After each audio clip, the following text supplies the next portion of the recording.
We're standing by for the ABS to release the latest unemployment figures. Joining me live is Craig James from CommSec. And Craig, what is the market expecting today? Well, the market's expecting a rise in jobs in the order of 15,000. So we have been pretty successful in terms of creating jobs. Really, over the last 3 years, we've had 35 consecutive months of job gain. So certainly has been impressive in terms of job creation. The problem, the nice problem, I suppose, for the government and the Reserve Bank is that more people have been coming in from outside the workforce and finding work, and that's prevented the unemployment rate from falling. Now, the expectation from economists is that we'll see the unemployment rate holding at 5.3%, so no change in the unemployment rate. We'll be looking closely at the participation rate, number of people sort of either in jobs or looking for work. That's been rising sort of in recent times. But really, I suppose it's that unemployment rate which is sort of the big focus. So we've got around about 13 seconds sort of way in terms of the figures. When the figures will come out, so we'll be looking very, very closely at the states and territories, because we know the unemployment rate is low in places like New South Wales and then the ACT, also in terms of Victoria, but high in some of the other states. So at 11:30 now, job figures should be coming out.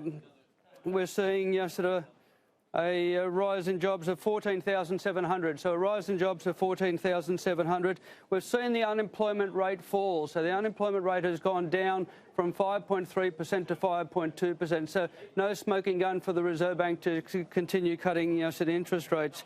Full-time employment up by 26,200 in the latest month, and part-time jobs down in the order of 11,400. We're seeing some slight slippage in terms of the participation rate. It had been at record highs of 66.2%. Now it's at 66.1%. So repeating in terms of the employment, up by 14,700. We've now had 3 consecutive years, 36 consecutive months, where jobs have increased in terms of the economy. And that is a good outcome. More people in work, more people with dollars in their pockets, more spending power in terms of the economy. We've got the Australian dollar over my left-hand shoulder here, and you can see that it's spiked markedly sort of after these figures. We've got a figure of around about 67.75 cents after that. So we're seeing a rise of around about a quarter of a cent in terms of the Aussie dollar, up from 67.5 to around about 67.75%, and 75 cents may rise a little bit further after this data. So the expectation from the financial markets is the Reserve Bank will not be cutting interest rates in November, or probably sort of in December. So we'll be looking more to, if interest rates do change, to the first meeting next year in February of 2020. Some good news there with the unemployment rate holding steady. Thank you so much, Craig James from CommSec.